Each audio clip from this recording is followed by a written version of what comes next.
the most gratifying part of having coached this group? And the follow-up would be, what is your future in terms of returning to College Park? Have you made a decision whether or not you'll be back? Yeah, I mean, I really enjoyed coaching this basketball team. They from the time they stepped on campus in June, they've just been so much fun to coach, and to kind of see them kind of grow together, have the wins we had on the road,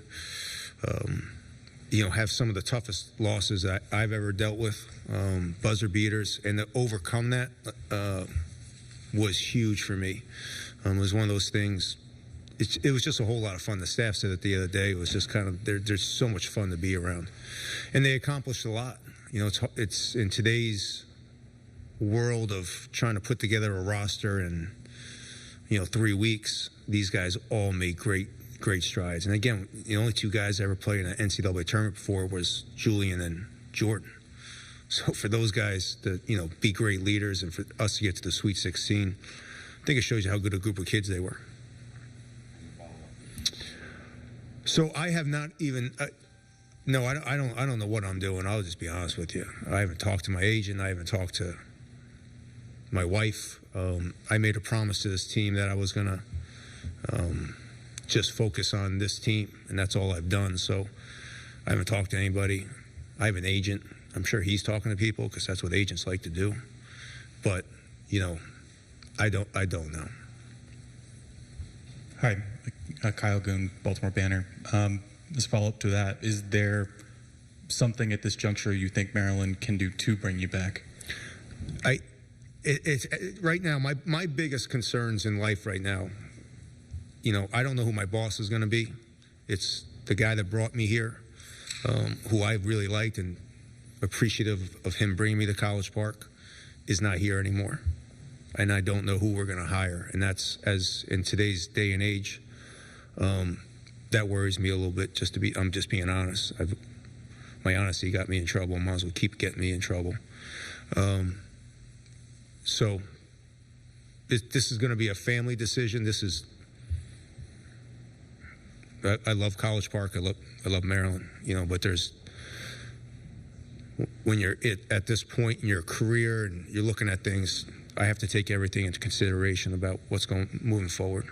But I have not even talked to anybody, so I don't know what I'm doing.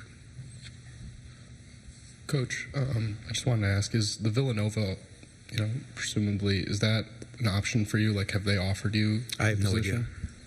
idea. And a follow-up for that, kind of what Kyle said, has there anything that the new administration and conversations they've had with you that would encourage you? I'll be honest with you. My guy Brian Ullman deserves a raise because he has been phenomenal. The only person I've talked about my job is with that man over there wearing the muscle hat. He has been absolutely phenomenal. So, but I'm not even sure. I don't know if he's going to be here. So it's just one of those things right now. Yeah, Coach. Last 20 games, the team has been incredible in the second half, even with the 5 guys who were playing 30 minutes, 35 minutes. And it wasn't like this was a back-to-back game. This was a, 4-day rest or whatever. What happened in that second half? That has not happened in over a month or almost 2 months. Well, actually, we've been getting off to horrendous starts in the second half. Colorado State, we got down 13. We came out at home against Northwestern, didn't play well.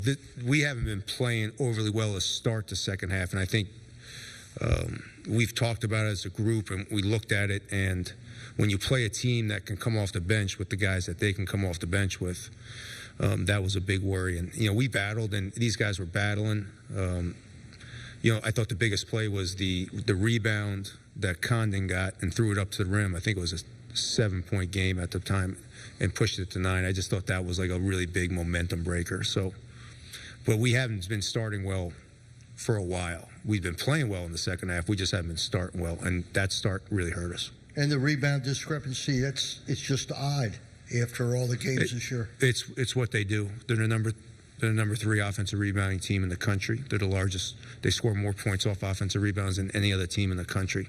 You have to give them credit. They do a really, really good job at it. We've got time for 2 more. Thank you. Eli Cohn with the Diamondback. Kevin, I know you mentioned,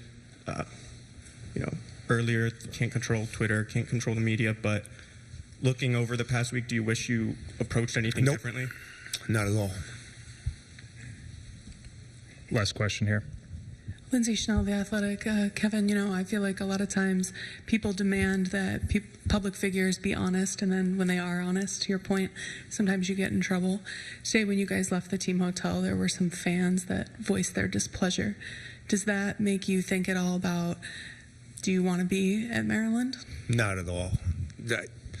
I got my guy. We would not be in the Sweet 16 if it wasn't for Harvey Sanders. Harvey Sanders runs our collective, does all the fundraising, has been instrumental in getting us back to where we are. And Hard gave me the biggest hug. So he matters. I understand fans are going to be pissed because I'm in limbo and this and that. And I get it. Like, I'm kind of pissed, to be honest with you, because I didn't expect to be in this situation. But Coach, thank you for your time. thank you. The phone calls. I'd like to take this opportunity to apologize to absolutely nobody. Sort of the vibe there from Coach Willard, who we'll just say his future hangs in the balance. Almost poetically, his phone rings at the end of what could have been his last presser as the Maryland head coach. As for Florida, who plays on, 16 points this far into the tournament, matches their largest margin of victory, Sweet 16 or later. 2006, that was their first of 2 back-to-back national titles.